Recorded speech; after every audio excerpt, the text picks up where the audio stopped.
Now, what I'm gonna do is begin to blow dry in style. And you see me drying my hands a lot. It's that curl activator, but I wanna refer back to it because now what I'm gonna do is put a product in that I designed so I didn't have to do that a lot during cuts. So the first one I'm gonna be putting in his hair is a helping hand hairspray. This is a really light hold. I don't recommend putting it too close. Usually I always tell my clients as far out as his hand can reach is where he should be shooting it from, not right into the space. Over here, I'm gonna just spray it from a distance. And you don't need a lot, but I just wanna make sure I get it around the entire hair, brush it through, and then now this is gonna be my pre-styler to begin blow drying. How many of y'all would say you use a blow dryer on at least 50% of your cuts? That's the problem with the guys industry, which is fine. Usually barbers for some reason don't feel that they need to blow dry as much. And the truth is, guys, not blow drying, like a haircut, especially if it has shears involved, you gotta understand that's like being a painter, painting a wall and leaving before it dries. You really don't know if you did it right. It looks good, like you're mopping a floor and then leaving as it's still shiny. Of course it's gonna look good then. You're kind of just covering up all your work. There's no real way to tell whether you did a good job or not. Well, I wanna start blow drying and styling. Now, the way I usually start is if they have a part, I'll start on the side opposite of the part. Him, he doesn't have a part, so I can just start on either side. And I'm gonna work my way to the center of the head, but I'm gonna use the ear as a reference point on what direction I should be blow drying. So from the ear, imagine it like the center of a clock dial. If I'm blow drying that part of his head, I'm gonna be blow drying at that angle. If I come to the back of his head, I'm gonna be blow drying at that angle. So you're gonna see me do that again. And as you see me work to the front, like I'm running away from his ear. For the one that does style, do you put anything in the hair before you style? Like pomade or gel or like a paste? No, I do that after. I just put a leave-in and like heat protectant. But with the heat protectant, is it spray on or you put it in your hands? A spray. Good. You see, that's a benefit to it. If you put pomade or gel or anything like that, usually you gotta dirty your hands and then you gotta dry them off before you grab your blow dryer. Every haircut I do, I blow dry. Whether it's like a taper, a fade, it could be like a 6 on top, I'm gonna blow dry and style it a little bit. Putting product on your hand, usually I'll put product in before to give myself a base so that I could start getting that look and that hold. And you can see how quick his hair is already starting to take shape because I have a product in it to give me that base, right? But I didn't want to have to dirty my hands every day. Remember, I do all of my cuts in 30 minutes, so a product like that was designed to be more efficient, and it allows me to blow dry a lot faster. Now, you want to make sure you blow dry through at least the middle of the head. A lot of barbers, they'll come in and they just do this.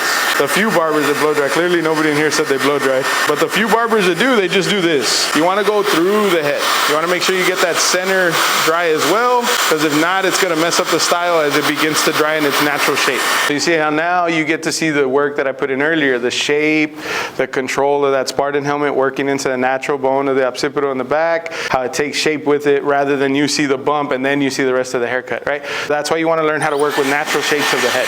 Again, a pre-styler is always recommended, guys. Right now I'm just using a little bit of heat. That's another thing too. You don't want to go too hot because you could burn the client, you can mess up the cuticle of the hair.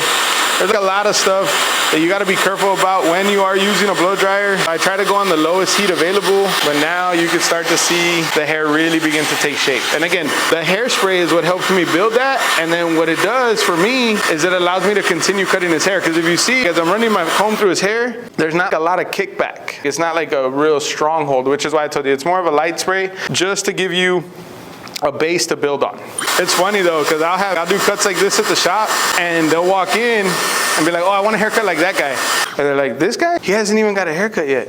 And it's just the style alone already makes it look so different. So again, appreciation like that is something that I like to do to build more clients. Is before, nowadays in my shop, pretty much a lot of my barbers pretty much have blow dryers, so it doesn't stand out as much. But before, for a lot of y'all literally said y'all don't use a blow dryer. Before, it was a tool that people would see me cutting and I'm like, man, this guy really knows what he's doing. Even if I didn't, it just looked so different. Again, it's a tool that helps you stand out. And now what I want to do is just finish on a cold shot.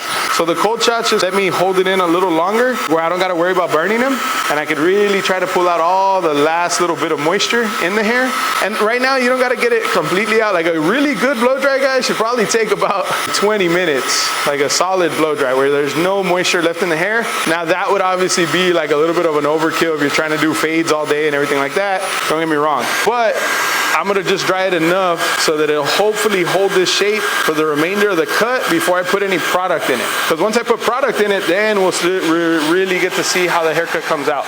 But a lot of people will see haircuts like this on social media, or they'll ask me how I do it for barber battles back in the day when I used to compete a lot more. Man, how do you do it? And I was like, well, do you blow dry? And they're like, no. And it's like, well, you're leaving a lot of room on the table to improve. Blow drying alone could take your whole game to another level, apart from shears, because most barbers don't even really like using shears, but you can't create this type of look without it.